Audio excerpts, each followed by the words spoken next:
ओम शांति।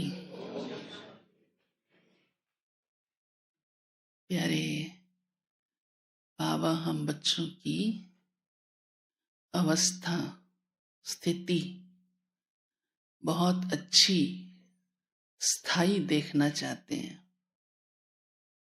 तो बाबा ने कहा वो कैसे होगी, इन बच्चों की होगी। तो आज बाबा ने कहा है जिनमें कोई भूत नहीं होगा। भूत तो बड़ा उद्यम मचाता है ना, लौकिक संसार में भी या किसी भी आत्मा के अंदर। भूत क्या होता है, कोई और प्रवेश कर जाता है। हाँ, कहते हैं परछाई आ गई, पर आत्मा आ गई। अब वो जैसी होगी वैसा नचाएगी, अच्छी होगी अच्छा नचाएगी, बुरी होगी बुरा नचाएगी। तो बाबा कहते हैं फिर बच्चों में भी कभी काम का भूत तो क्रोध का भूत आ जाता है, तो बस फिर स्थिति सब गड़बड़, ऊपर नीचे। तो उसके लिए बाबा ने कहा एक तो कोई भूत नहीं रहे, बाबा के साथ सच्चे होकर चलो,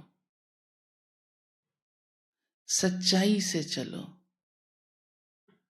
फिर अंदर सच्चाई से चलने के कारण ध्यान रहता है मुझे गड़बड़ नहीं करने। जैसे बच्चे स्कूल में जाते हैं, कोई कोई गड़बड़ करते हैं ना, कोई और रास्ते पे चले जाते हैं। जो सच्चे होते हैं उनको डर रहता है, माँ को जाके सुनाना पड़ेगा मैं कहाँ गया था। और जो गड़बड़ वाले होते हैं छिपा लेते हैं, है ना। फिर भूत क्या करता है, बैठ जाता है, क्योंकि उसके अनुसार चल पड़ा। तो बाबा कहते हैं कई बच्चे छिपाते हैं, छिपाने का संस्कार अच्छा नहीं है, उससे उन्नति नहीं होती। इसलिए बाबा ने कहा उन्नति भी उनकी होगी जो सच्चाई से चलते हैं। तो विशेष बाबा का इशारा यही इस बात पर है कि इन बातों में ध्यान रख, अपनी चलन को अच्छा रखो, सुधारते जाओ। सब कुछ इसी बात पर ही तो मदार है ना। देखा जाए हमारा पुरुषार्थ क्या है, यही तो है ना। चलन माना ही मनसा भी, वाचा भी, कर्मणा भी, हाँ, सब सुधरा रहे। फिर बाबा ने कहा विशेष अभ्यास बच्चों को करना है अशरीरी रहने का।